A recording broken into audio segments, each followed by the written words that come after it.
Porque estamos en contacto con Ricardo Rajendorfer, el Patón, escritor y periodista, porque Patricia Bullrich volvió a renombrar la escuela de policías como Ramón Falcón. Vamos a hablar con Ricardo. ¿Qué haces, Ricardo? Yair Sibel te saluda. ¿Qué tal? Ante todo una aclaración. Sí. Mi apodo es Patán. Patán, no Patón. Cualquier cosa te dije. ¿Qué haces, Patán? ¿Cómo andás? ¿Qué tal? Capaz que también eras Patón, así que bueno, metimos las dos en una misma bolsa.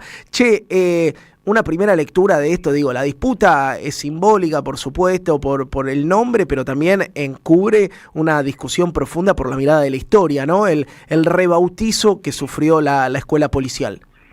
Sí, desde luego que el rebautizamiento de la escuela de cadetes, ahora nuevamente llamada Ramón L. Falcón, y la de suboficiales, que fue rebautizada con el nombre de Alberto Villar, generó desde luego una polémica.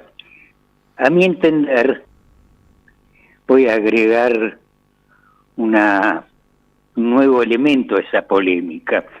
A mí me parece absolutamente justo y acertado de que ambas escuelas lleven esos terribles nombres, porque lo repudiable sería que la escuela de suboficiales de esa fuerza se llame, por ejemplo, Albert Einstein, y la escuela de cadetes Martin Luther King, ¿no?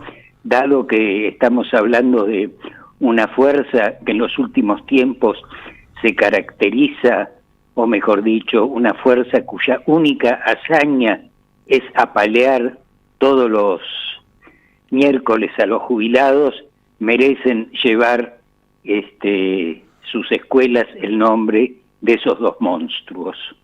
O sea, que decís que por lo menos tiene coherencia con la tradición institucional de la policía. Quiero pedirte una reseña de quién fue Ramón Falcón en la historia argentina. Bueno, Ramón Falcón fue el jefe de la entonces llamada Policía de la Ciudad durante las 2 primeras décadas del siglo pasado, del siglo XX, y fue el perpetrador, entre otras cosas, de la Semana Roja, que fue una terrible represión a una protesta obrera que se cobró aproximadamente 19 muertos y una cantidad indeterminada, pero de 3 cifras, de heridos. Era un tipo realmente, repito, valga la redundancia, monstruoso. Era un asesino, y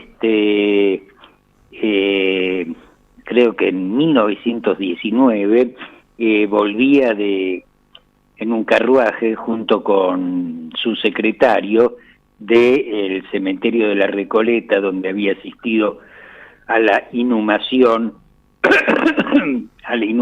de un policía abatido en el cumplimiento del deber, cuando el militante anarquista Simón Radovisky arrojó una bomba sobre su carruaje, lo cual hizo que de inmediato Ramón L. Falcón regresara al cementerio de la Recoleta, pero ya en un traje de madera. No sé si me explico. Clarísimo. De hecho, no sé si sabes, seguramente sí, ahí en Callao y Quintana, que es la esquina donde fue ajusticiado, todavía hay una placa que está bastante vandalizada. Si uno va, tiene su mancha de tinta en repudio a que haya un recordatorio, un personaje tristemente célebre, y creo que también vale la pena recordar quién fue Radovisky, más allá de esto, Patán.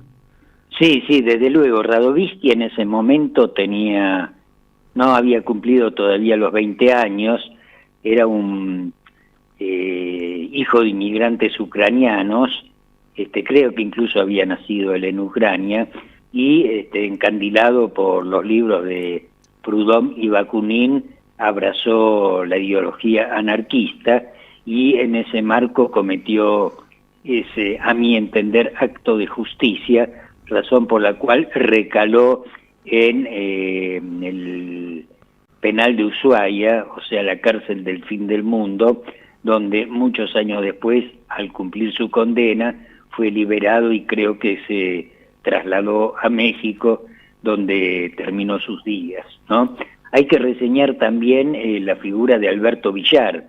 Alberto Villar fue el jefe de la policía en la época del lópez-reísmo, o sea, después de la muerte de Perón, por otra parte fue uno de los fundadores de la AAA, o por lo menos el jefe de la facción policial de la AAA. En ese sentido debemos recordar un hecho que enlaza a Alberto Villar indirectamente, pero valga la redundancia, con Patricia Bullrich, porque después de que la AAA asesinara al diputado Rodolfo Ortega Peña, ese hecho desde luego fue denunciado por personas allegadas a Ortega Peña, entre los cuales se encontraba el recordado Eduardo Luis Duhalde y también Muñiz Barreto. Muñiz Barreto era un integrante de una familia de Prosapia que se volcó a la izquierda peronista y de alguna manera fue el mentor de Rodolfo Galimberti, y fue quien, por otra parte, le presentó a Rodolfo Galimberti a Perón en la Quinta Guardia de Hierro, en la Quinta 17 de Hierro, no Guardia de Hierro, qué lapsus. En ese entonces, Perón, muy interesado en la figura de Galimberti, hizo una notable observación sobre él. Dijo: este muchacho, con el apellido de sardinero que lleva, tiene una especie de complejo de inferioridad social, ¿no?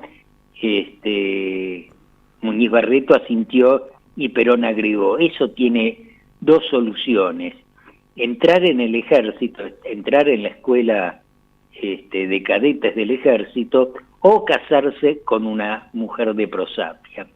Como Galimberti ya no tenía edad para ingresar a los 23 años en la escuela de cadetes del ejército, Muñiz Barreto le presentó a Julieta Bullrich,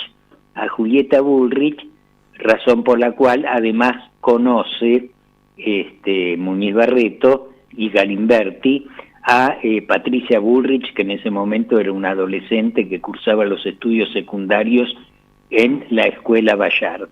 Bueno, cuando lo matan a Villar, cuando lo matan a Ortega Peña, Villar, Muñiz Barreto le grita a Villar en un acto público: no te rías tanto porque vos vas a ser el próximo. Y en efecto, poco después, la organización Montoneros lo voló de un bombazo mientras él paseaba en su lancha en uno de los riachos de Tigre, ¿no? Pero en el momento en que Muñiz Barreto le grita eso a Villar, junto a él se encontraba Julieta Bullrich y nada menos que Patricia Bullrich, muy embebida en ese momento por sus ideales revolucionarios. Bueno, a más de 50 años de eso, resulta que Patricia Bullrich rebautiza la escuela de suboficiales de la Policía Federal con el nombre de Alberto Villar. Rulos de la historia. Ricardo, muchísimas gracias por esta comunicación. Historias con algunos trazos en común. Ambos debieron ser recogidos en Palita para velar sus restos. Gracias por tu tiempo, Ricardo. Abrazo. Hablábamos con Ricardo Rajendorfer, escritor y periodista, por el regreso del nombre Ramón Falcón a la Escuela de Policías.